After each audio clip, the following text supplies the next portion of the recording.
নবনীরদ নিন্দিত কান্তিধারম রসসাগর নাগর ভূপবরম। हरे कृष्णा। तो हम लोग आज श्रीमद् भागवतम के पहला स्कंद में हैं, 5वें अध्याय। आज श्लोक संख्या 36 से हम लोग कंटिन्यू करेंगे। कुर्वन् कुर्वन् यत्र कर्माणि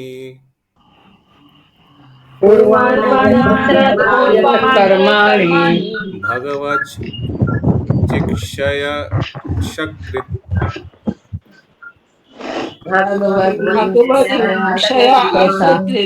गृह्णन्ति गुणनामानि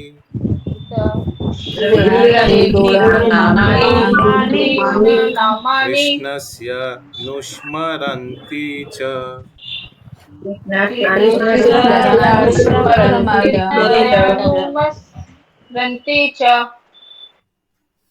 ओके, यस। सुषमा जायसवाल माता जी आप हैं तो आप पढ़ सकते हैं। हरे कृष्ण देव जी। यस, पढ़िए। पूर्ण पुरुषोत्तम भगवान श्री कृष्ण के आदेशानुसार कर्तव्य निर्वाह करते हुए मनुष्य निरंतर उनका, उनके नामों का तथा उनके गुणों का स्मरण करता है। कर्तव्य यानी भौतिक कर्तव्य करते करते भगवान का नाम लेना चाहिए। ये तो इस्कॉन सिखाता है। प्रभु जी म्यूट में है। प्रभु आप म्यूट है। हरे कृष्णा। ठीक है, अभी ये तात्पर्य श्री भगवान का कुशल भक्त अपने जीवन को इस प्रकार ढाल सकता है कि इस जीवन या अगले जन्म के लिए सभी प्रकार के कर्म करते हुए वह निरंतर श्री भगवान के नाम, यश, गुणों इत्यादि का स्मरण कर सकता है। श्री भगवान का आदेश श्रीमद् भगवत गीता में सुस्पष्ट है। मनुष्य को जीवन के समस्त क्षेत्रों में श्री भगवान के लिए ही कर्म करना चाहिए। श्री भगवान को जीवन के प्रत्येक क्षेत्र में स्वामी के रूप में स्थित होना चाहिए। वैदिक अनुष्ठानों के अनुसार इंद्र, ब्रह्मा, सरस्वती तथा गणेश जैसे देवताओं की पूजा तक में प्रत्येक दशा में भगवान श्री विष्णु का प्रतिनिधित्व यज्ञेश्वर अर्थात ऐसे यज्ञों के नियंता के रूप में होना चाहिए। पता समझ नहीं आया। तो अगर वैदिक रीति के अनुसार कोई देवी देवता का आराधना भी हो रहा है, वेदों में दिया हुआ है ना देवी देवता का आराधना। अगर कोई वैदिक नियम के अनुसार देवी देवता का आराधना भी कर रहा है, यज्ञ भी कर रहा है उनके लिए, लेकिन यज्ञपति यज्ञेश्वर कौन होना चाहिए? भगवान विष्णु को ही बनाना चाहिए। मंत्र भी उसी तरह से उच्चारण करना चाहिए। यही बोला जा रहा है। यस, आगे। ऐसा विधान है कि विशिष्ट देवता की पूजा विशेष कार्य के लिए की जाए, लेकिन फिर भी भगवान विष्णु की उपस्थिति अनिवार्य रहती है, जिससे कार्य अच्छी प्रकार से संपन्न हो सके। हाँ, क्योंकि विष्णु सैंक्शन नहीं करने से कुछ मिलेगा नहीं। देवी देवता अपना आप से कुछ देने का क्षमता नहीं है। वो भी जाकर भगवान से पूछेगा, प्लीज इनको दे दो, ये हमारा थोड़ा ये कर रहा है, पूजा कर रहा है। तो देने का अथॉरिटी भगवान विष्णु ही है। उसीलिए सच बात बताऊं तो देवी देवता का आराधना करने का कोई प्रयोजन ही नहीं है। जब नाक हम लोग सीधा से पकड़ सकते तो टेढ़ा करके पकड़ने का क्या दरकार है? जब भगवान विष्णु को डायरेक्ट हम लोग अप्रोच कर सकते हैं भक्ति योग के द्वारा, तो कोई देवी देवता का क्यों बेकार से आराधना करने का? कंटिन्यू।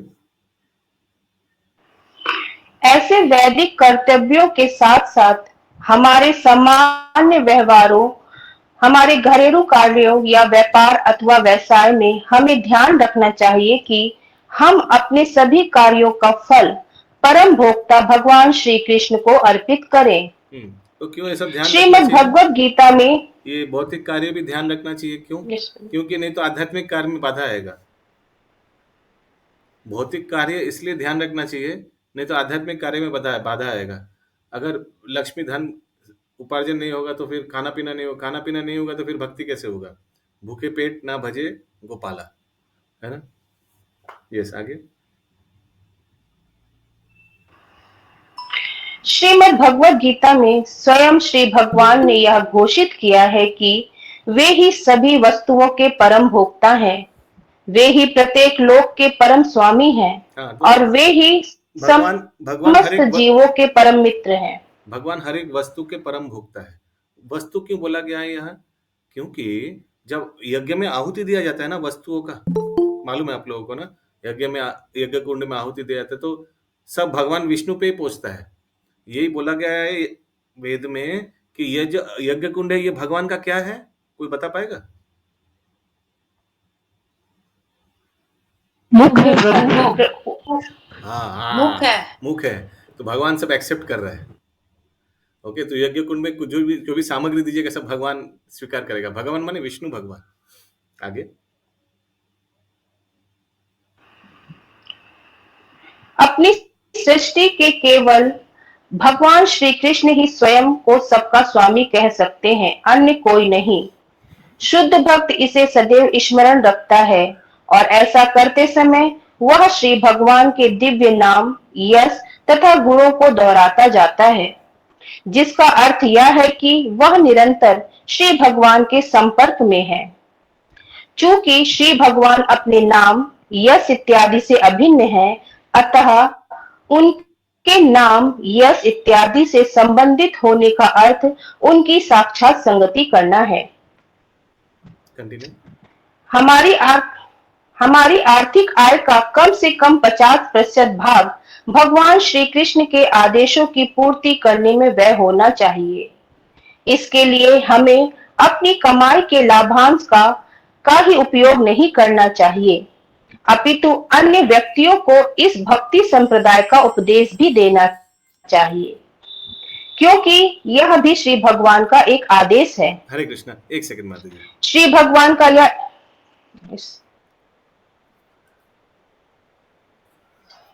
हेलो, हाँ सर, बोलুন सर। हाँ हाँ हाँ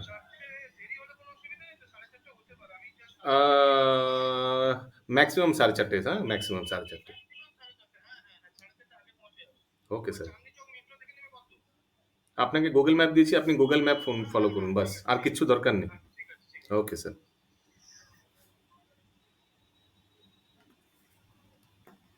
यस माता जी, प्लीज कंटिन्यू। श्री भगवान का यह स्पष्ट कथन है कि जो संपूर्ण विश्व में उनके नाम तथा यश के प्रचार प्रसार कार्य में लगा है, वह उन्हें सर्वाधिक प्रिय है। इस भौतिक जगत के वैज्ञानिक खोजों को भी समान रूप से श्री भगवान के आदेशों का पालन करने में लगाया जा सकता है। वे चाहते हैं कि भगवत गीता के संदेश का प्रचार उनके भक्तों में किया जाए।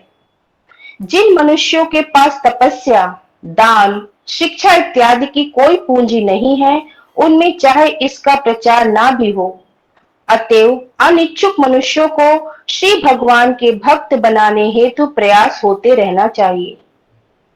इसके संबंध में भगवान श्री चैतन्य महाप्रभु ने एक सरल विधि बताई है।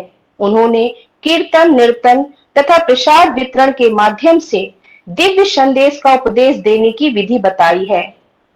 अतएव हमें अपनी आय का आधा भाग ऐसे उद्देश्य के लिए व्यय करना चाहिए।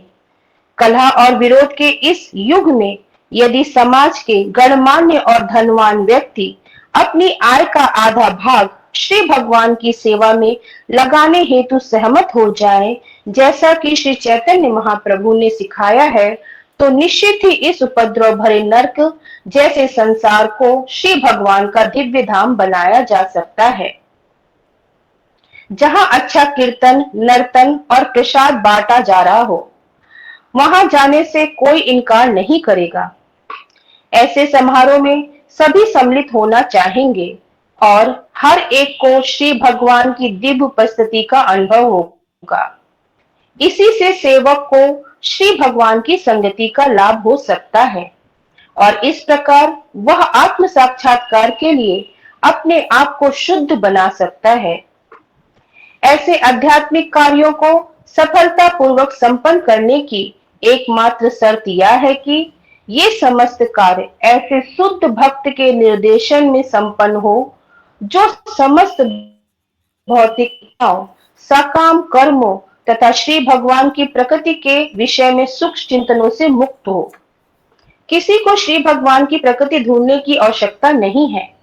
श्री भगवान ने स्वयं ही विशेष रूप से श्रीमद् भगवद गीता में तथा सामान्य रूप से अन्य वैदिक साहित्य में इसका वर्णन किया है। हमें केवल उन्हें यथार्थ रूप ग्रहण करके श्री भगवान के आदेशों का पालन करना है। हरे कृष्णा। इससे हमें सिद्ध किसी को कोई कुछ पूछ नहीं रहा है तो माने कुछ डाउट नहीं है, सबको समझ में आ रहा है, ये हम समझ रहे हैं। ओके, यस, आगे। हरे कृष्णा प्रभु जी। हाँ, दंडवत प्रणाम। प्रणाम। प्रभु जी, यहाँ पे शुष्क चिंतन का मतलब क्या है? लाइन पढ़े? हाँ, लाइन पढ़िए। जो समस्त लौकिक हाँ, इच्छाओं, सकाम तो only connection- कर्मों तथा भगवान की प्रकृति के विषय में शुष्क चिंतन से मुक्त हो। शुष्क चिंतन यानी अपना दिमाग, मेंटल स्पेकुलेशन, ड्राई स्पेकुलेशन लिखा हुआ है इंग्लिश में। अपने मन गढ़ा भगवान ऐसा है, भगवान वैसा है, भगवान ज्योति है, ब्रह्म ज्योति है, भगवान कोई एनर्जी है। अपना मन गढ़ा नहीं, मन गढ़ा कोई शुष्क चिंतन बोल सकते हैं। Yes, continue. और किसी का कोई प्रश्न है? ओके, कंटिन्यू सुषमा माता जी। इससे हमें सिद्धि पथ प्राप्त हो सकेगा। किसी को अपनी स्थिति छोड़नी नहीं होगी। विशेषकर विविध कठिनाइयों के इस युग में वह अपनी स्थिति पद में बना रह सकता है। शर्त एक ही है कि वे श्री भगवान से तदाकार होने का सूक्ष्म चिंतन त्यागना होगा। इस प्रकार की अहंकार पूर्ण महत्वाकांक्षा को त्याग कर उसे चाहिए कि वह किसी प्रामाणिक भक्त से, जिसकी योग्यताएं पूर्व में बताई गई हैं, विनीत भाव से श्रीमद् भगवद गीता या श्रीमद् भागवतम में प्राप्त श्री भगवान के आदेशों को ग्रहण करे। इससे सभी कुछ सफल हो सकेगा, इसमें संदेह नहीं है। हरे कृष्ण। हरे कृष्ण। ओम नमो भगवते तुभ्यम। ओम नमो भगवते तुभ्यम। वासुदेवाय धीमहि। वासुदेवाय धीमहि। प्रद्युम्नानिरुद्धाय प्रद्युम्नाय नमः शंकर्षणाय च। नमः शंकर्षणाय। आइए हम सब भगवान श्री वासुदेव तथा उनके पूर्ण अंश प्रद्युम्न, अनिरुद्ध तथा संकर्षण सहित उनकी महिमा का कीर्तन करें। तात्पर्य: पंचरात्र के अनुसार भगवान श्री नारायण ईश्वर के समस्त विचार। यस, यस माता जी। हरे कृष्ण। हरे कृष्णा। यस माता जी। शशि प्रभु जी, ये वासुदेव के ये लोग पूर्ण अंश हैं?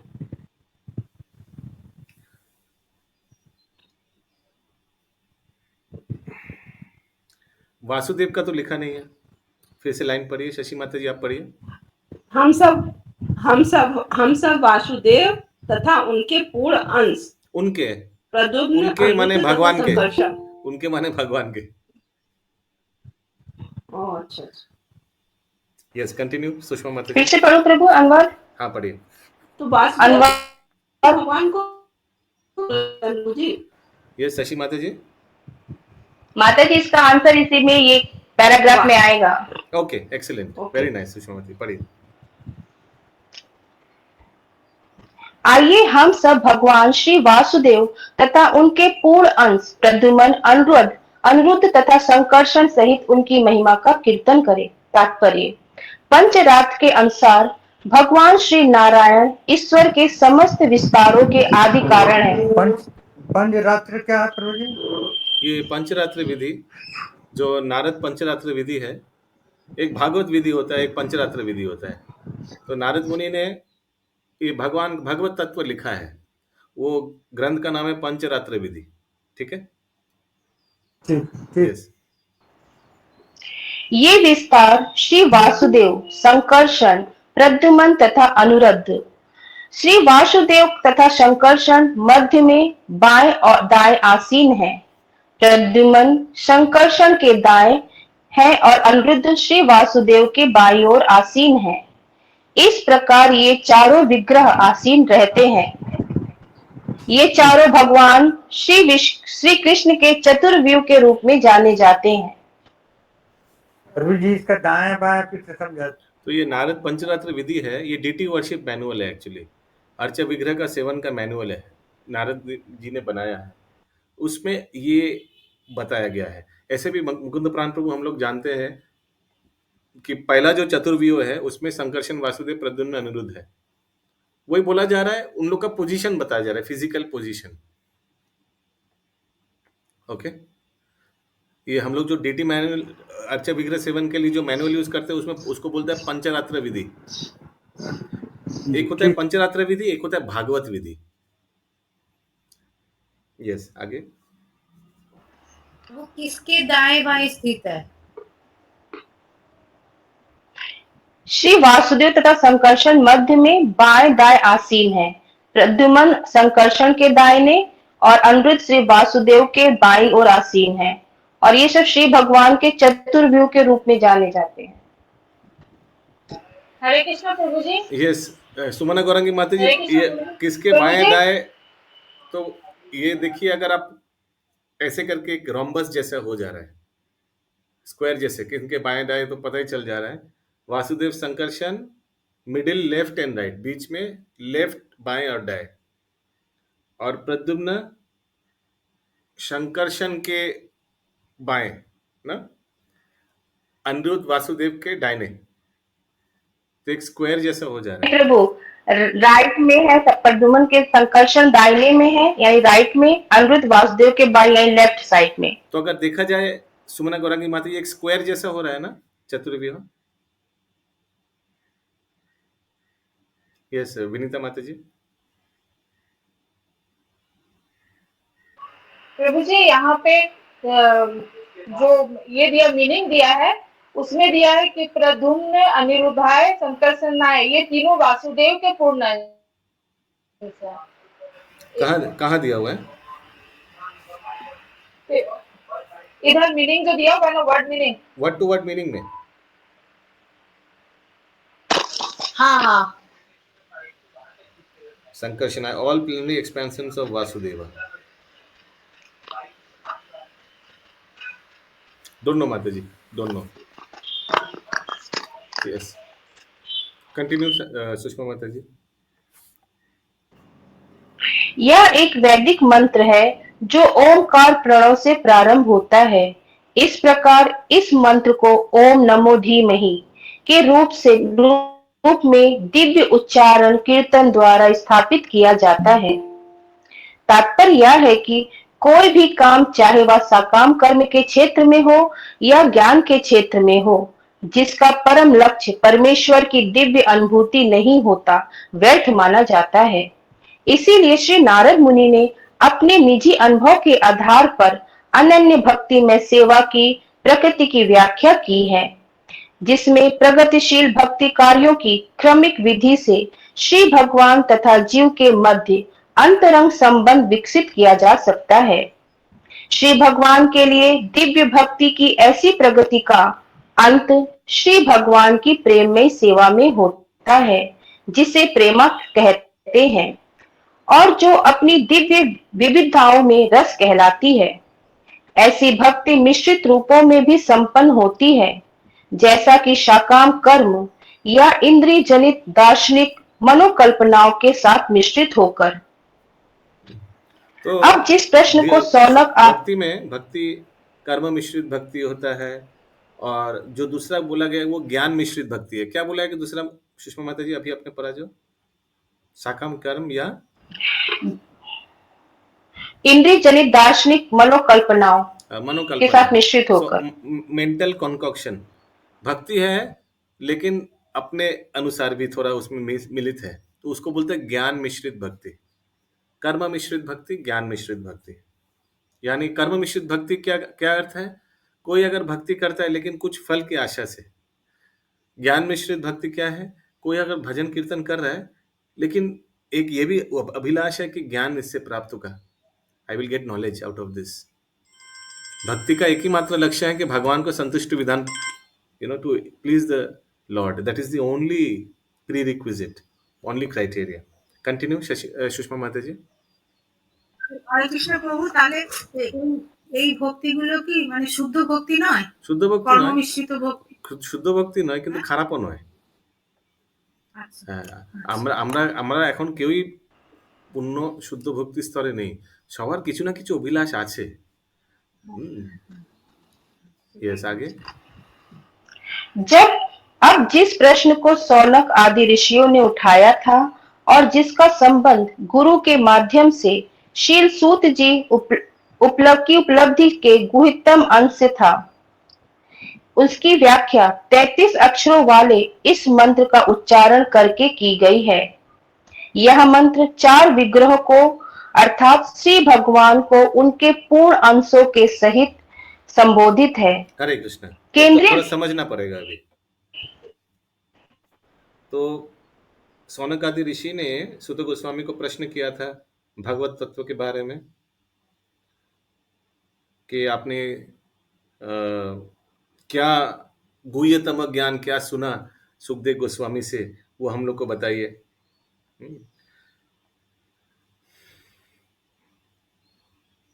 तो वही चीज यहाँ वैदिक छंद के माध्यम से 33 अक्षर के द्वारा बताया गया है। पंचरात्रि विधि के बारे में बताया जा रहा है ना, नारद पंचरात्रि विधि के बारे में। तो वही चीज, उसी का उत्तर वैदिक छंद के द्वारा बताया जा रहा है, मंत्र के द्वारा। और ये मंत्र 4 मूल विग्रह वासुदेव, संकर्षण, प्रद्युम्न, अनिरुद्ध को संबोधन किया जा रहा है। आगे। केंद्रीय विग्रह तो अभी जो श्लोक पढ़े वही 33 अक्षर का है प्रभु जी। ओम नमो भगवते तुभ्यम। हाँ, वासुदेवाय धीमहि प्रद्युम्न अनिरुद्धाय नमो संकर्षणाय च। यस, आगे। केंद्रीय विग्रह तो भगवान श्री कृष्ण है, क्योंकि ये पूर्ण अंश उनके अंग रक्षक हैं। इस उपदेश का गुहितम अंश यह है कि मनुष्य को श्री भगवान के विभिन्न अंशों वासुदेव जी, संकर्षण, प्रद्युम्न तथा अनिरुद्ध सहित पूर्ण पुरुषोत्तम भगवान श्री कृष्ण की महिमा का निरंतर कीर्तन तथा स्मरण करना चाहिए। तो ये नारद मुनि प्रभु, एक लाइन है खत्म। बोल दो। ये विस्तार अन्य समस्त रूपों यथा विष्णु तत्व या शक्ति तत्वों के मूल विग्रह रूप है। हरे कृष्ण।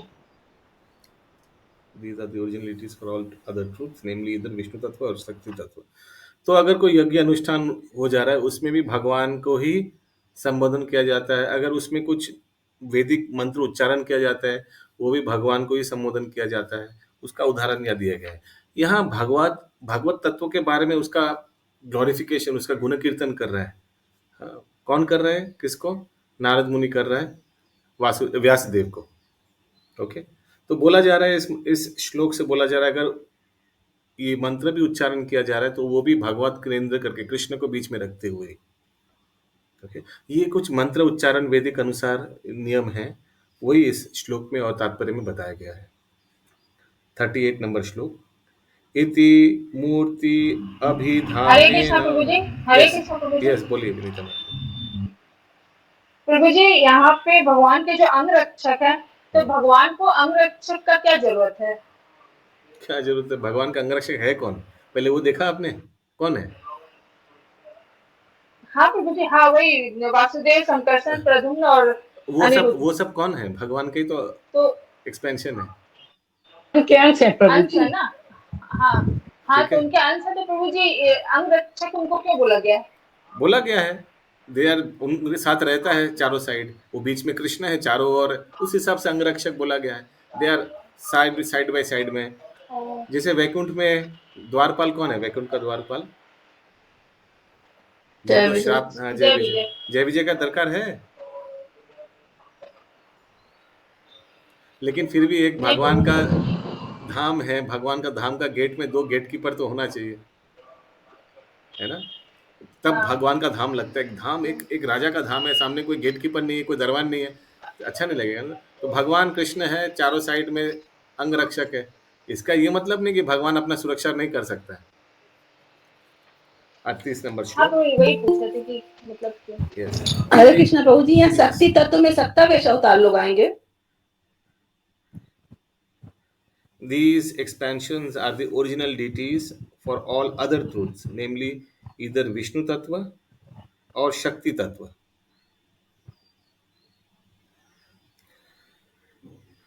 ये चार जो है, एक हिंदी लाइन पर ये लास्ट वाला। ये विस्तार अन्य समस्त रूपों यथा विष्णु तत्व या शक्ति तत्वों के मूल विग्रह रूप। फिर से पढ़िए। ये विस्तार अन्य समस्त रूपों यथा विष्णु तत्व या शक्ति तत्वों के मूल विग्रह रूप। ओ अच्छा, तो वासुदेव वो बाद में आएगा। ये शक्ति तत्व का भी मूल विग्रह है। जैसे मन बुद्धि अहंकार का भी इन लोग है मूल विग्रह। संकर्षण किसी को मालूम है? संकर्षण किसका है मूल विग्रह? अहंग मिथ्या अहंकार। सुमना गौरांगी माता जी, याद है आपको? तो सूक्ष्म शरीर का भी इन लोग मूल विग्रह है, बाद में आएगा ये बात। कोई भक्ति शास्त्री वाला है इधर? पंकज प्रभु है? हम लोग तो मानते हैं और प्रद्युम्न बुद्धि के, हाँ संकर्षण के याद नहीं है। हाँ, हमको भी अभी याद आ रहा है। तो उस प्रकार से शशि माता जी, इन लोग सब मूल विग्रह है शक्ति तत्व का भी, यानी भौतिक तत्व का भी इन लोग ही मूल विग्रह है। वो बाद में आएगा कौन किसका मूल विग्रह है, ठीक है? प्रभु इसका मतलब ये हुआ कि इनसे ही सारे विस्तार आगे बढ़ते हैं। ये मेरे को तो ये समझ में आया। Yes yes. 38 नंबर श्लोक। इति मूर्ति अभिधानेन इति मूर्ति मूर्त्यभिधानेन मंत्रमूर्तिम् अमूर्तिकम् मंत्रमूर्तिकम् अमूर्तिकम् यजते यज्ञपुरुषम्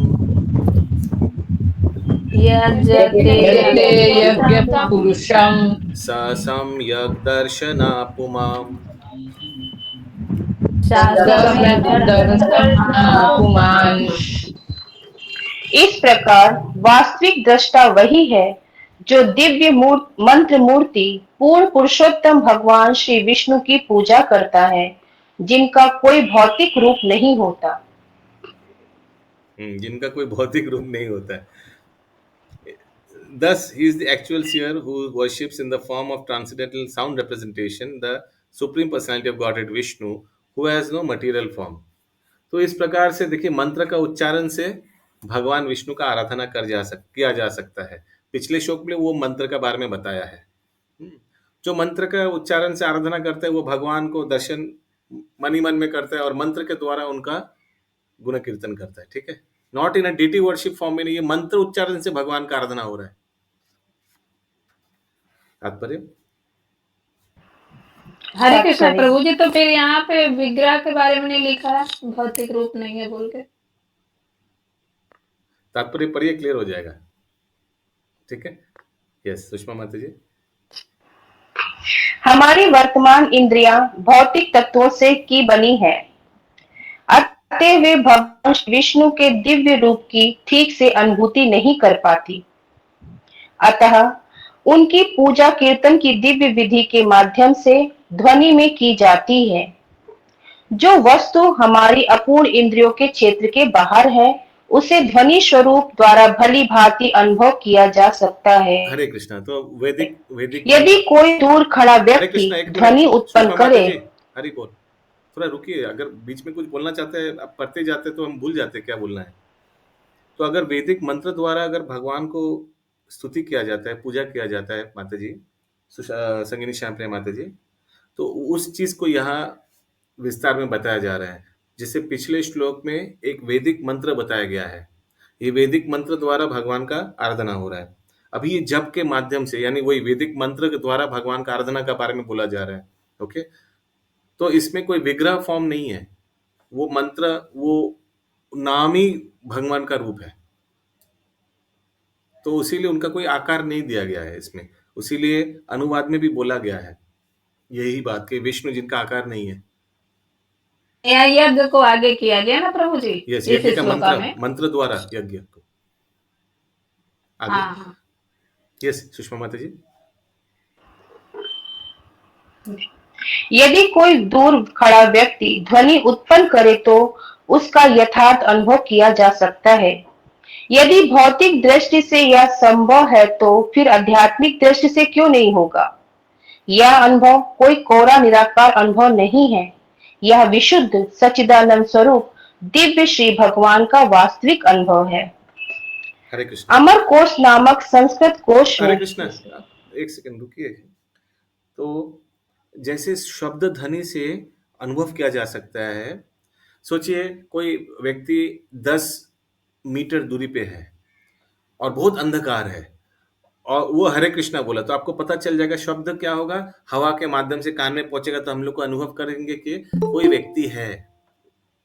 तो वैसे ही मंत्र के उच्चारण के द्वारा भगवान का अनुभूति किया जा सकता है, वही यहाँ बोला जा रहा है, वो पिछले श्लोक का ही एक्सटेंशन में। प्रभु जी अंदर मन मन में बोलेंगे तो भी भगवान को पता चलेगा। हाँ पता तो चलेगा कि मन ही मन में नहीं, उच्चारण करना है, ये साउंड बोला जा रहा है माता जी, मन ही मन का बात नहीं किया जा रहा है, साउंड वाइब्रेशन बोला गया है, उच्चारण तो साउंड हवा में तो वाइब्रेशन। जा सकता है ना अंदर का आत्मा। वो उसके बारे में जो आप बता रहे हैं उसके बारे में यह नहीं बोला गया पापा है। को बुलाइएगा तो पापा बोलना होगा ना, तो साउंड पापा वाइब्रेशन, को तो बोलना होगा पापा। तो हम लोग जब कुछ उच्चारण करते हैं साउंड वेव्स जाता है, ट्रेवल करता है और सामने वाले को व्यक्ति को सुनाई देता है। या आगे अभी देखिए ये चीज जो बोला गया इसको हजम करना पड़ेगा, ये वैसे ही बोला गया है, वैदिक मंत्र उच्चारण द्वारा भगवान को संतुष्टि करना। हम लोग ये चीज में ये फोन की हो गई, जैसे ये फोन से अपने नारद बोलते हैं तो पंचरात्रि विधि में इसका उल्लेख है, तो वो नारद मुनि बोल रहे हैं तो उसको समझना पड़ेगा। यस। अमर कोश नामक संस्कृत कोश में मूर्ति शब्द के 2 आश्रय प्रमुख हैं, स्वरूप तथा कठिनाई। अतएव आचार्यशील विश्वनाथ चक्रवर्ती ठाकुर ने आम मूर्तिकम का अर्थ किसी कठिनाई के बिना लगाया है। शाश्वत आनंद तथा ज्ञान के दिव्य स्वरूप का अनुभव हमारी मूल आध्यात्मिक इंद्रियों द्वारा ही हो सकता है, जिसे पवित्र मंत्रों या दिव्य ध्वनि के उच्चारण द्वारा पुनर्जीवित किया जा सकता है। ऐसी ध्वनि प्रामाणिक गुरु के पारदर्शी माध्यम द्वारा प्राप्त किया जाना चाहिए। हरे कृष्ण। और तो गुरु के कोई भी ध्वनि से हृदय चेतना जागृत नहीं हो जा सकता है, कोई भी कुछ भी वर्ड बोलिए और हृदय में चेतना जागृत हो जाएगा, नहीं, वो प्रामाणिक चिन्मय ध्वनि होना चाहिए। ओके विनीता माता जी, आप बाद में देखिएगा क्या क्या समझ में नहीं आ रहा है, लेकिन क्लास में जब एक्सप्लेन हो रहा है उसको भी थोड़ा सुनिए। She is just trying to find out which sentence, but try to understand also class explanation, इससे बहुत कुछ समझ आ जाएगा। तो यहाँ बोला जा रहा है कि कोई भी शब्द मंत्र उच्चारण। प्रभु जी यहाँ जो ये अमर कोश है ना वही नहीं समझ में आ रहा था, वही हम देख रहे थे प्रभु जी। तो मैं ये बोल रहा हूँ कि जो क्लास एक्सप्लेनेशन वो भी थोड़ा सुना कीजिए। तो क्या बोल रहा था ट्रांसलेट, हाँ, तो कोई भी दिव्य ध्वनि नहीं होगा, कोई भी ध्वनि दिव्य ध्वनि नहीं हो सकता है, it has to be authorised, प्रामाणिक गुरु से आना चाहिए, शास्त्र में उल्लेख होना चाहिए। यस आगे। और प्रभु जी ये मूर्तिकम का अर्थ यहाँ पे किसी कठिनाई के बिना बताए हैं, दो प्रकार, विश्वनाथ चक्रवर्ती ठाकुर जी 2 प्रकार बताया गया है, एक है विग्रह और एक है बिना कठिनाई, 2 प्रकार बोला गया। नहीं अमूर्तिकम का अर्थ, अमूर्तिकम का हाँ अर्थ किसी कठिनाई के बिना, और यहाँ वर्ड मीनिंग में भगवान जिनका कोई भौतिक रूप नहीं है, दोनों अलग अलग दिया हुआ मीनिंग। एक है मूर्ति एक है अमूर्ति। ये जो ध्वनि है, जो शब्द उच्चारण है वो अमूर्तिकम है, शब्द ध्वनि, शब्द ब्रह्म बोला जाता है, जो पिछले श्लोक में धीमहि बोला गया है शब्द श्लोक में। ओके आगे। तो भगवान का जो हरि नाम या भगवान का कुछ जो शब्द ध्वनि से भी भगवान का आराधना कर सकते हैं, it doesn't have any form, वो अमूर्तिकम है। आगे। ऐसा पूजा सफल होता है प्रभु जी? नारद पंचरात्र में दिया हुआ है, कितना मंत्र, गायत्री मंत्र जो है वो भी तो अमूर्तिकम है। ओके यस आगे। 33 अक्षर उसी का है, गायत्री मंत्र का। मालूम नहीं माता जी, काउंट नहीं किया है। अच्छा प्रभु। ये शायद ये 37 नंबर वाला जो श्लोक है उसी का बारे में बोला गया है। ये 33 अक्षर वाला इसी श्लोक का बारे में बोला गया माता जी। 37 नंबर जो श्लोक है ना। ओके यस आगे। হরে কৃষ্ণ প্রভু। यस হরে কৃষ্ণ करो প্রভু। माता जी बोलो। ওই আমরা যে হরে কৃষ্ণ মন্ত্র জোরে জোরে উচ্চারণ করি ওটা কি শব্দ ব্রহ্ম? एब्सोल्युटली पूर्ण शब्द ब्रह्म। আচ্ছা প্রভু। यस आगे।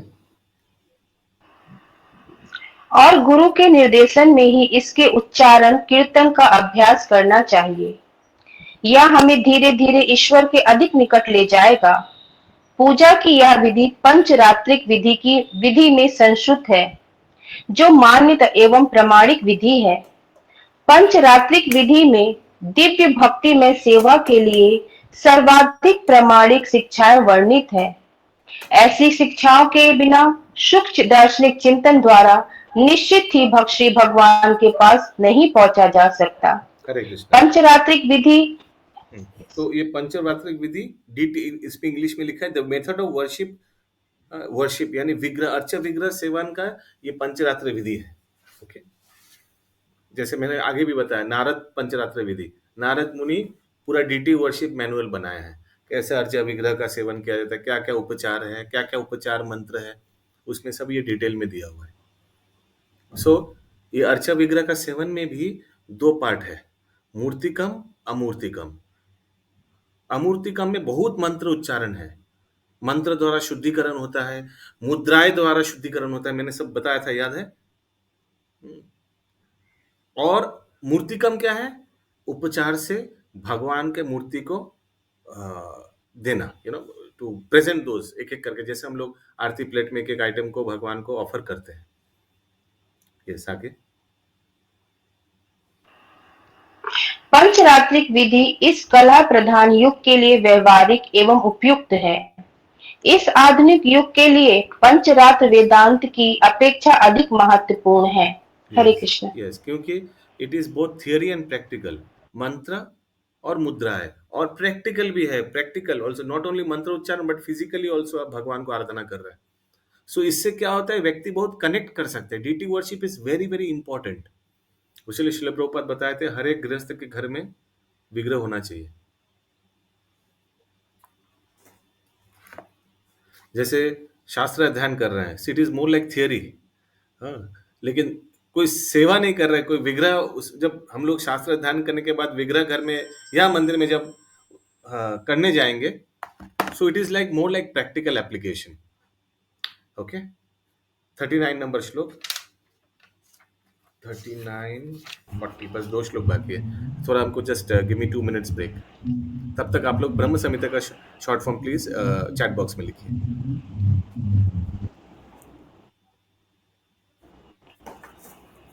হ্যালো হ্যালো হ্যাঁ কোথায় আছেন বলুন।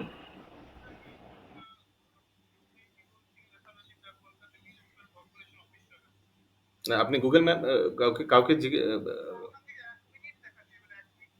হ্যাঁ হ্যাঁ হ্যাঁ আপনি একটা পেট্রোল পাম্প দেখতে পাচ্ছেন, পেট্রোল পাম্পটা ক্রস করার পর যে ডান দিকের গলি আছে ওর ভেতরে চলে যান। হ্যাঁ পেট্রোল পাম্পের ফুটপাতেই, পেট্রোল পাম্প ক্রস করার পর যে ডান দিকে লাগানো গলি আছে, ক্রস করার পর হ্যাঁ সেটা ডান দিকে গলি ভেতর ঢুকে একদম ভেতরে গিয়ে কাউকে জিজ্ঞেস করুন হরে কৃষ্ণা বিল্ডিং। হ্যাঁ হ্যাঁ ওকে স্যার।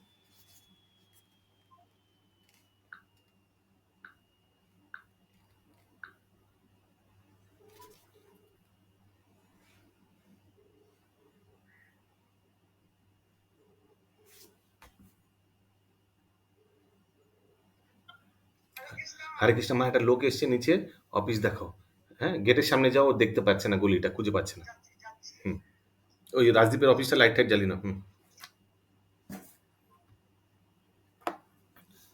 39 नंबर श्लोक, इमं स्वनिगमं ब्रह्मन्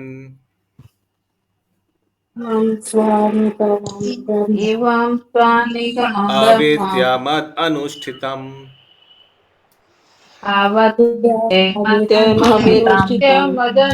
आदान में ज्ञानम ऐश्वर्यम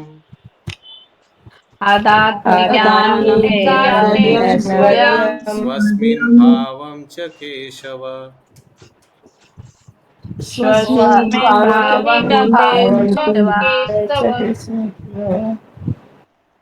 हे ब्राह्मण, इस प्रकार भगवान श्री कृष्ण ने सर्वप्रथम मुझे वेदों के गुह्यतम अंशों में निहित श्री भगवान के दिव्य ज्ञान का, फिर आध्यात्मिक ऐश्वर्य का और तब अपनी घनिष्ठ प्रेम में सेवा का वर दिया। तात्पर्य आध्यात्मिक ऐश्वर्य क्या हुआ? भगवान के आध्यात्मिक ऐश्वर्य, भगवान के अलग अलग भगवान ब्रह्मांड का स्वामी सृष्टिकर्ता, भगवान के अलग अलग दिव्य गुण, अलग अलग शक्तियाँ, अंतरंग शक्ति, बहिरंग शक्ति, तटस्थ शक्ति, ये सब तो आध्यात्मिक ऐश्वर्य है। भगवान के इंद्रियों इंटरचेंजेबल है, अंगानी सकल इंद्रिय वृत्ति मनती, इंटरचेंजेबल इंद्रिय। ओके, ये सब आध्यात्मिक ऐश्वर्य है भगवान का। कंटिन्यू माता जी। तात्पर्य, दिव्य शब्द द्वारा श्री भगवान के साथ संसर्ग सर्व आत्मा भगवान श्री कृष्ण से अभिन्न है। श्री भगवान तक पहुंचने की यह सबसे पूर्ण विधि है। श्री भगवान के साथ ऐसे शुद्ध संसर्ग द्वारा जो भौतिक धारणाओं के अपराधों से रहित है, जिनकी संख्या 10 है, भक्त भौतिक स्तर से ऊपर उठकर दिव्य जगत में श्री भगवान के अस्तित्व सहित वैदिक साहित्य के गुह्यतम तात्पर्य को समझ सकता है। हरे कृष्ण। समझना पड़ेगा अभी। Communion with the lord by प्रभु यहाँ पे हमको थोड़ा समझने दीजिए, फिर प्रश्न लेंगे। Communion with the Lord by transmission of the transcendental sound is non-different from the whole spirit of Lord Krishna. यानी भगवान का नाम भगवान से अभिन्न है। It is a completely perfect method for approaching the Lord. भगवान का जो शब्द ब्रह्म है, नाम, ये भगवान तक पहुंचने का एकदम प्रामाणिक मार्ग है। म्यूट कीजिए इसका, सरिता सुचारू गोपी माता जी म्यूट।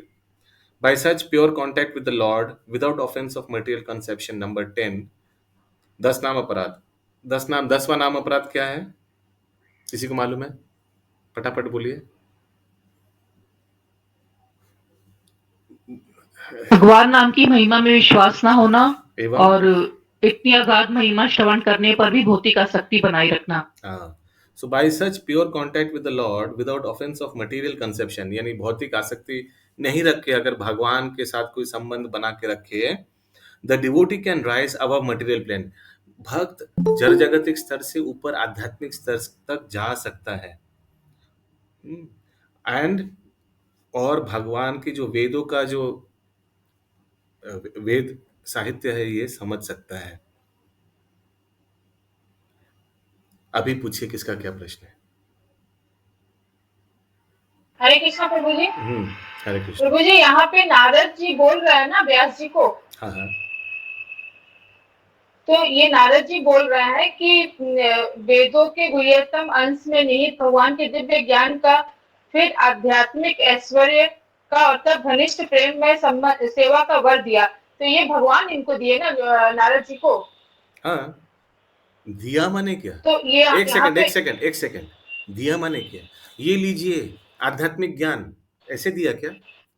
नहीं, प्रकाशित हुआ। भगवान के जो गुह्यतम ज्ञान है, गुह्यतर ज्ञान है, वही पूछ रहे हैं। हाँ, तो ये कुछ देने वाला चीज नहीं, भौतिक कुछ ऐसा नहीं जैसे बर्थडे में कोई किसी तो को ये गिफ्ट देता है। आध्यात्मिक ऐश्वर्य, हाँ, तो उसको बारे में उनको समझ में आ गया, यही है गिफ्ट, वो प्रकाशित हो गया। जैसे हम लोग मतलब आध्यात्मिक ऐश्वर्य मतलब भगवान का जो भगवान के ऐश्वर्य में अभी तो शशि माता जी को बताया आध्यात्मिक ऐश्वर्य में क्या क्या आ सकता है। भगवान के अलग अलग लीलाएं, भगवान के अलग अलग शक्तियां, भगवान के अलग अलग ऐश्वर्य, जैसे अलग अलग जो चीज हम लोग समझ नहीं आता है। भगवान सब में है, सब भगवान में है, भगवान ब्रह्म ज्योति रूप में है, परमात्मा रूप में है, हर एक जीव के, ये तो ऐश्वर्य है भगवान का। ये समझना, ये नारद मुनि तब समझ पाया, यही उनका उपहार है। Okay, yes. हाँ प्रभु जी, अब क्लियर हो गया। ये संगिनी श्यामप्रिया माता जी, आपका क्या प्रश्न था? हरे कृष्ण प्रभु, यही 10 नाम अपराध के बारे में पूछ रहे थे कि वही है। तो यस, कंटिन्यू सुषमा माता जी। जो अपने गुरु तथा भगवान में अनन्य श्रद्धा रखता है, उसे श्री भगवान क्रमशः अपने स्वरूप का साक्षात्कार कराते हैं। इसके पश्चात भक्त को योग की सिद्धियां प्रदान की जाती हैं, जिनकी संख्या 8 है। अष्ट सिद्धि। इनसे भी बढ़कर भक्त को श्री भगवान का अंतर सिद्धियां प्रदान की, इसे 8 संख्या लिखी प्रभु। यस, अष्ट सिद्धि है। तो प्लीज मैं फिर से रिक्वेस्ट कर रहा हूँ, जब कुछ अगर समझ में नहीं आए उसी समय रोक दीजिए हमको, वो पीछे जाकर फिर से वो ढूंढना बहुत टाइम कंज्यूमिंग हो जाता है। यस, आगे। इनसे भी बढ़कर भक्त को श्री भगवान का अंतरंग पार्षद स्वीकार कर लिया जाता है और उसे गुरु के माध्यम से श्री भगवान की विशिष्ट सेवा का कार्यभार सौंपा जाता है। शुद्ध भक्त अपनी सुप्त योग सिद्धियों के प्रदर्शन की अपेक्षा श्री भगवान की सेवा करने में अधिक रुचि रखता है। श्री नारद मुनि इन सब का वर्णन अपने निजी अनुभव से किया है और मनुष्य को वे सभी सुविधाएं प्राप्त हो सकती हैं जो श्री नारद मुनि को श्री भगवान के शब्द प्रतिरूप के उच्चारण से प्राप्त हुई थी। इस दिव्य ध्वनि के उच्चारण का कोई प्रतिबंध नहीं है, बशर्ते कि इसे श्री नारद मुनि के प्रतिनिधि के से प्राप्त किया जाए, जो गुरु शिष्य परंपरा में चला आ रहा है। हरे कृष्ण। कोई प्रश्न है किसी का? प्रभु, यहाँ पे नारद जी को शब्द प्रतिरूप के उच्चारण, शब्द प्रतिरूप क्या हुआ?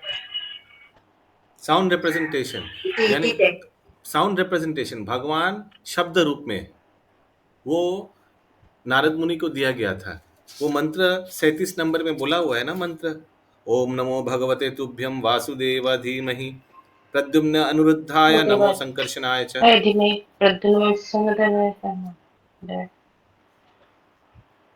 किसी का कोई प्रश्न है? 40 नंबर श्लोक। तो हम अभी प्रभु जी इसी श्लोक से ही क्या भगवान का साक्षात्कार होगा? हरे कृष्ण। नारद मुनि को हुआ था, नारद मुनि को हुआ था।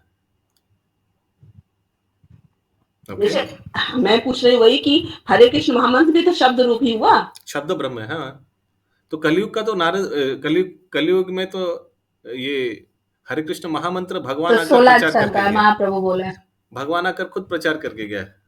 कली काले नाम रूपे कृष्ण अवतार, नाम होइते হয় सर्व जगत निस्तार।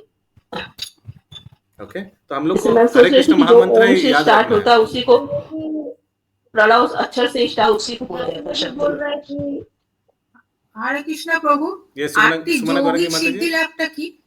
অষ্ট সিদ্ধি পরে বলছি। सुमना गौरंगी माता जी, क्या पूछ रहे हैं आप? हैं? यस, कौरवी माता जी की बोलছেন বলুন। प्रभु, यहाँ पे ये भी बोल रहे हैं कि इस मंत्र का उच्चारण तभी कर सकते हैं जब ये गुरु शिष्य परंपरा पद्धति से प्राप्त हो। कोई भी भगवान का पवित्र नाम अपने मन से हम लोग इस मंत्र का भी उच्चारण नहीं करते। यस यस, एकदम यस। कौरवी माता जी, অষ্টসিদ্ধি মানে ওই অনিমা লাগিমা গরিমা আর কি আছে না অষ্টসিদ্ধি। তো ওইগুলো ভক্তরা পেয়ে থাকে, ভক্তরা এই অষ্টসিদ্ধি পেয়েই থাকে, প্রথমে পেয়ে থাকে। এগুলো কোনো বড় ব্যাপার না, কিন্তু এগুলো প্রদর্শন করে না। 40 নম্বর শ্লোক। ঠিক আছে। त्वमपि अदाभ्र श्रुत विश्रुतं विभो,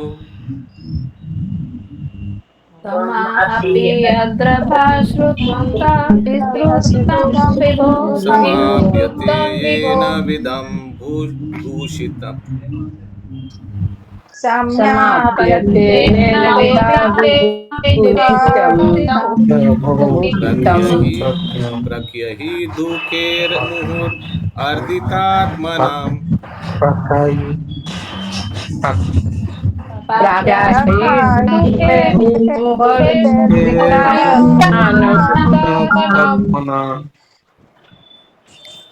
संक्लेश निर्वाणमुसन्ति नान्यथा।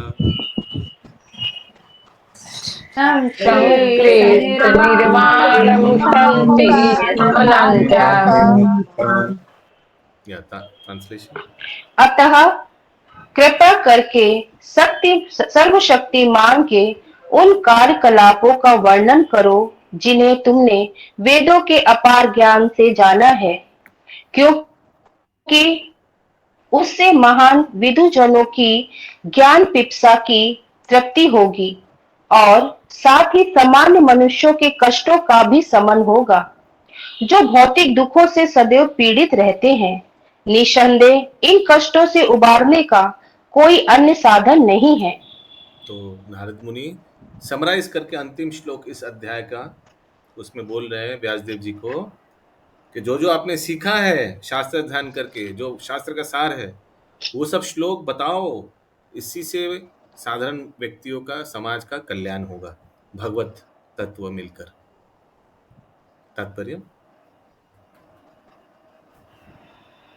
तात्पर्य श्री नारद मुनि अपने व्यवहारिक अनुभव से निश्चित रूप से प्रमाणित करते हैं कि भौतिक कर्म की सभी समस्याओं का मूल समाधान परमेश्वर की दिव्य महिमा को दूर दूर तक प्रसारित करने में है।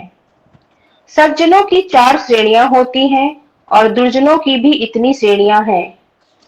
चारों श्रेणियों के सज्जन सर्वशक्तिमान ईश्वर की सत्ता को तब स्वीकार करते हैं, नंबर 1, जब वे विपत्ति में पड़ते हैं, 2, जब उन्हें ध्यान की आवश्यकता होती है, 3, जब वे ज्ञान में उन्नत बनते हैं, तथा 4, जब वे ईश्वर के विषय में अधिकाधिक जानना चाहते हैं।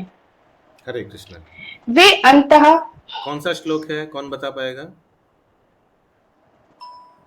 4 प्रकार का व्यक्ति जो भक्ति में आता है। अर्थात ही जिज्ञासु। नहीं, श्लोक बताइए स्टार्टिंग से।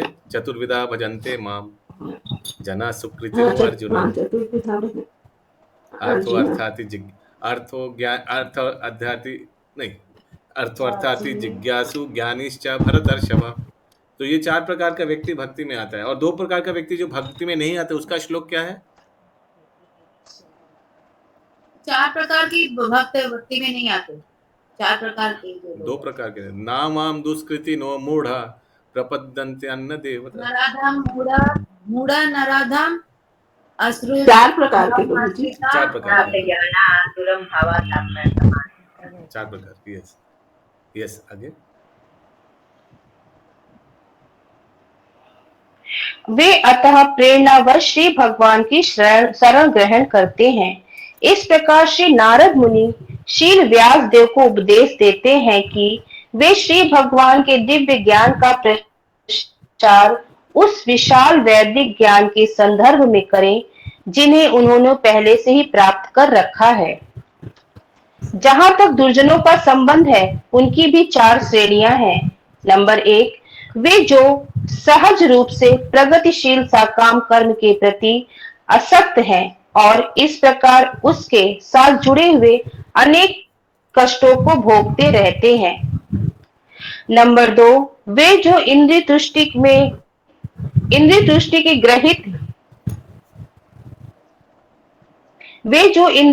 के ग्रहित कार्य में संलग्न रहते हैं और इस प्रकार परिणाम को भोगते हैं। नंबर 3, वे जो भौतिक रूप से ज्ञान में तो अत्यंत समृद्ध हैं, लेकिन सर्वशक्तिमान श्री भगवान की सत्ता को स्वीकार करने की मति न होने के कारण कष्ट पाते हैं। तथा नंबर 4, वे मनुष्य जो नास्तिक कहलाते हैं और जानबूझकर श्री भगवान के नाम से घृणा करते हैं, भले ही वे सदा कष्ट में क्यों ना रहे। श्री नारद मुनि ने 1 और 2 का अंतर किसी को मालूम है?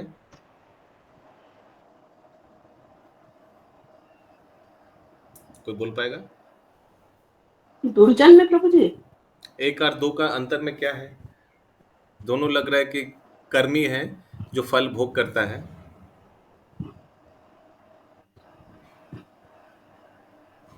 प्रभु जी जो है पहला वाला जो है वो अपने सकाम करते, मतलब कि अपने लिए कर्म करते हैं और जो उसको उपार्जन करने के लिए जो कष्ट उठाते हैं वो कष्ट है। और दूसरा जो है इंद्र, जो वो अर्जित करते हैं धन को, उसको इंद्र तृप्ति में लगाते हैं और उसका परिणाम भी उनको गलत ही मिलता है। कुछ फर्क समझ में नहीं आया, दोनों एक ही जैसे बोला आपने। ओके, और कोई? प्रभु जी सकाम कर्म मैंने अपने परिवार का प्रभु जी पूरा समझाना पड़ेगा। परिवार माने अपना परिवार का, इसमें क्या समझ में आएगा? दोनों में अंतर क्या है? 1 और 2 नंबर में एकदम सटीक बोलिए, ऐसा प्रभु जी अंतर है। पहला सकाम एक तो है कि अच्छा, संगिनी श्यामप्रिया माता जी बोलिए। जी पहला वाला जो है, मान लीजिए जैसे कि आपका कोई टर्न गया। अभी संगिनी माता जी को बोलने दीजिए, फिर गायत्री माता जी को। Yes. हाँ प्रभु जी, पहला जो है कि जो सकाम सहज रूप से प्रगतिशील सकाम कर्म के प्रति आसक्त सकाम कर्म करते हैं, फिर आप जैसे बताएं कि थोड़ा पुण्य कमाते, फिर उसको आके फिर भोगते हैं प्रभु जी। जैसे कुत्ता खिलाए, बिल्ली खिलाए, इस सब के बारे में लिखा होगा। और दूसरा इंद्रिय तृप्ति पे ग्रहित कार्य में लगता है, उसका जो इसी जन्म में उसको भोगते हैं, इसके बारे में है मेरी। Very close. और थर्ड वाले प्रभु जी बहुत नहीं, मिलते हैं, थर्ड वाला बहुत पूछा नहीं, क्यों सुंदर। बोल रहे हैं आप? थर्ड वाला पूछा हाँ, कोई? हाँ। कोई डाउट नहीं है उसमें। यस, गायत्री माता जी। एक तो टाइम नहीं है, उसके ऊपर आप लोग काम बढ़ाते हैं। थर्ड वाला तो इजी हाँ है, प्रभु जी, जो वही मेंटल ठीक है। कॉन्कॉक्शन है। चौथा वाला नास्तिक है, उसमें पूछने का क्या है? यस, गायत्री माता जी। हाँ वही ठीक है प्रभु जी, जो संगीता बताई तो वैसे ही हम भी यस, बताने वाले। तो पहला वाला जो है ये कर्मी है, और कर्मी है और फल भोग करता है। दूसरा वाला जो है ये पुण्य कर्मी है। कर्मी और पुण्य कर्म में फर्क मालूम है ना? कर्मी भौतिक कार्य करता है, उसका फल भोग करता है। पुण्य कर्मी पुण्य कार्य करता है और पुण्य फल मिलता है, वो भी उनको फंसा के रखता है। ये है 1 और 2 नंबर में फर्क। ये मैं जानना चाहता था। बहुत सिंपल है। वैज्ञानिक लोग प्रभु, नहीं, दूसरा वाला वैज्ञानिक दार्शनिक नहीं, पायस vicious Payas work. Okay,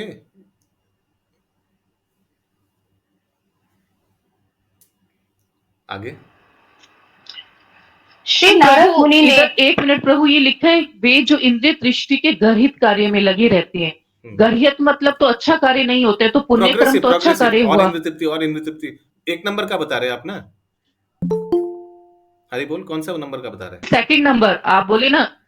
vicious work for नहीं, सेंस मैं तो क्वेश्चन ग्रेटिफिकेशन। पूछ रही हूँ। आप बोले पहला नंबर हुआ सकाम करनी। प्रभु जी उल्टा बोल दिए थे, फर्स्ट को सेकंड बोले थे, सेकंड को फर्स्ट। और सेकंड वाला है जो पुण्य। नहीं प्रभु, तो ठीक ही बोले। हाँ, तो पुण्य कर्म जो इंद्रिय दृष्टि के गर्हित कार्य में लगे रहते हैं, उनको आप पुण्य कर्मी कह रहे हैं ना? हाँ। जैसे संगिनी श्यामप्रिया जो माता जी सेकंड बता वाले रहे उसको आप पुण्य कर्म बोल रहे हैं प्रभु। सकाम कर्म तो पुण्य कर्म है। हाँ, सेकंड वाले को पुण्य कर्म है। विशियस लिखा है, विशियस वर्क। फर्स्ट में पुण्य है, सेकंड नहीं, फर्स्ट में भौतिक कार्य, प्रोग्रेसिव फ्रूटिव वर्क। भौतिक कार्य, प्रोग्रेसिव फ्रूटिव वर्क, तरक्की के लिए, प्रोग्रेस के प्रभु जी लिए। इसमें उल्टा लिखा है हम लोग में, ये फर्स्ट में लिखा है प्रभु हिंदी में। फर्स्ट में क्या लिखा है आप लोग में? सकाम कर्म वाला नहीं, फर्स्ट में उल्टा है। नहीं है, सही प्रभु जी ठीक ही बोल रहे हैं। लेकिन सेकंड वाला जो है ना, जो माता जी बोल रही है, वही हम भी बोल रहे थे। गर्हित कार्य तो प्रभु खराब काम होता है। इंग्लिश में लिखा है vicious work for sense gratification. सही बोला आप लोग ने। पायस ने, हम पायस देख रहे था प्रभु। भगवत गीता में हमने पढ़ा पायस कि वर्क नहीं है, वैज्ञानिक sorry, और दार्शनिक जो होते हैं, सेकंड वाला विशियस वर्क है, हम पायस देख रहा था। पायस वर्क नहीं है, पुण्य कार्य नहीं है। सेकंड वाला है जो पाप कार्य करता है इंद्र तृप्ति के लिए। पहला नंबर है जो भौतिक कार्य करता है इंद्र तृप्ति के लिए। दूसरा वाला है जो पाप कार्य करता है। ये सब व्यक्ति भक्ति में नहीं आता है, यही लिखा गया ना। ये 4 प्रकार का कैटेगरी क्या है? जो प्रभु जी यही तो हम बताए थे, ये दोनों ही बताए थे आपको। Excellent, very nice. Yes, continue Sushma माता जी।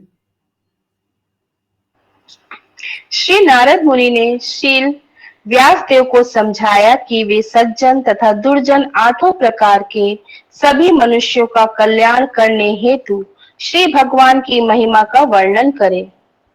अतएव श्रीमद् भागवतम किन्हीं विशेष श्रेणी या संप्रदाय के मनुष्यों के निमित्त नहीं है। यह तो उस सत्यनिष्ठ व्यक्ति के लिए है जो सचमुच अपने कल्याण तथा मन की शांति का इच्छुक है। इस प्रकार श्रीमद् भागवतम के प्रथम स्कंद के अंतर्गत श्री नारद मुनि द्वारा शील व्यासदेव को श्रीमद् भागवतम के विषय में आदेश नामक 5वें अध्याय का भक्ति वेदांत तात्पर्य पूर्ण हुआ। श्रील प्रभुपाद की जय। हरे कृष्ण। हरे कृष्ण, जय। अच्छा है, इतना प्रश्न हो रहा है ना, ये एकदम, ये भागवतम स्टडी बहुत अच्छा होगा। आई मीन तात्पर्य अनुवाद एकदम अच्छा से स्क्रूटिनी हो रहा है, कोई भी लाइन, कोई भी वर्ड, कोई भी सेंटेंस को माफ नहीं किया जा रहा है। अच्छा है, ऐसा ऐसा होने से क्या है, थरो अंडरस्टैंडिंग होगा। Good, very happy. और हमको हरे कृष्णा प्रभु जी, एक दोनों का श्लोक का नंबर बता दीजिएगा, चतुर श्लोक वाला जो बोले अभी दोनों श्लोक बता दे रहा हूँ। 7.15, 7.16। अच्छा वेरी गुड। ठीक है। सो जैसे हम लोग का ऑफलाइन क्लास में, क्लास के बाद महाप्रसाद होता था, ऑनलाइन क्लास में क्लास के बाद महाप्रसाद क्या है? काहूत। तो काहूत पिन दीजिए।